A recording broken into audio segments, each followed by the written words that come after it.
replies. At the Latin America Green Chamber of Commerce, we are about supporting behavioral change. And we do so by providing members and anybody who wants to get our support, 12-step roadmap for sustainability. You also asked, how can we communicate the cost of inaction? Normally what we do, since our stakeholders are about growing sustainably, is by identifying the opportunities that they are missing out. When and if they don't focus on specific sustainable development goals that inspire them to action. And you have a lot to choose from. We're talking 17 or 16 if you add up the alliance and collaboration as a complementary one. So when we do that, and that's the first step on our roadmap, you get people surprised.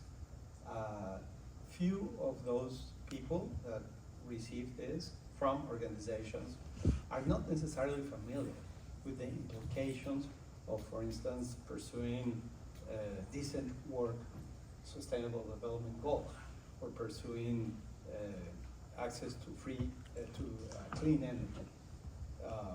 And they might be around a business that can provide that to society, but they are not sure how to measure, and most importantly, how to communicate their progress around it. And guess what? Since we provide them an access to markets and to finances, there are actors in the ecosystem that reward them if they demonstrate their impact. So I would say that the best way to move them into action is highlighting the opportunities that otherwise they would miss on if they don't go step by step. Great, and I can see it's also about rewarding action and not punishing inaction. So giving hope in a behavioral way. In one of the previous panels on the same room, previous panelists warned the audience about penalties. Because obviously regulatory agencies are about, some of them incentivize behavior, but most of them are about penalizing the so-called wrong behaviors. That hasn't led to much. And particularly in a region like Latin America, that's not enforceable. So I guess it was Luis who mentioned in order for the fisheries to be sustainable, people, and he was talking about the local communities that he works with in the Quintana Roo state in Mexico, need to realize that they have no future if they don't take care of the resources that they have lived off for generations. So it is best, not just according to me, but according to our own experience, to identify opportunities that they can seize and to identify the positives of behaving sustainably. Thank you very much, Mauricio, for all that information and insightful information. I'm gonna head up to the audience now if we have any questions.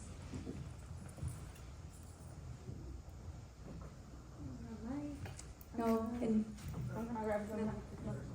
Okay. Does anybody has a question? Yeah, well, I think in seeing the agenda and something particularly to Brad, like I think to Mexico and generally in Latin America, so it's also to Mauricio, it's like there's always a problem of how funds are actually implemented. It's not the same American model, you know, like the American model, it's really as funding a startup or funding an organization, it's so different to Mexico. Like really almost impossible to get funding. So actually people that has NGOs or a certain sustainable projects in Mexico, I think they're heroes. Because like it's an enormous like challenge. So how we can start to strategize binational implementation and funding, and how it could be working wisely, even through taxes or like corporations or marketing strategies, how that could work for a person as you, Brett, and as for a person like you, Mauricio. That's a very tough question. So I other than reinforcing what I just said, I have to agree with you that for startups, even if they call themselves green startups, in the Latin America entrepreneurial ecosystem, it is extremely tough to get funding. As a matter of fact, the most successful Latin American startups, not necessarily green startups, have to move north. They have to set up they have to incorporate in Delaware, and they have to set up a branch or maybe the headquarters in Silicon Valley. And this is very, very extreme in the sense that it only benefits a tiny fraction of people who are entrepreneurs.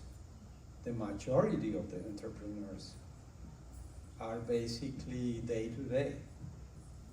According to the Global Entrepreneurship Monitor, there are 2 countries in Latin America that are top ranked in the world in regards to the percent of people who opt in for a career as an entrepreneur. Those are Chile and Colombia.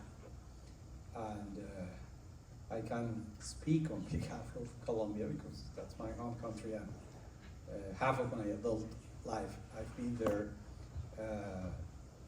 Most startups, regardless of whether they label themselves and in reality are green startups, do not make it. They provide a means of subsistence for those who founded them, but they are not necessarily in the business of growing.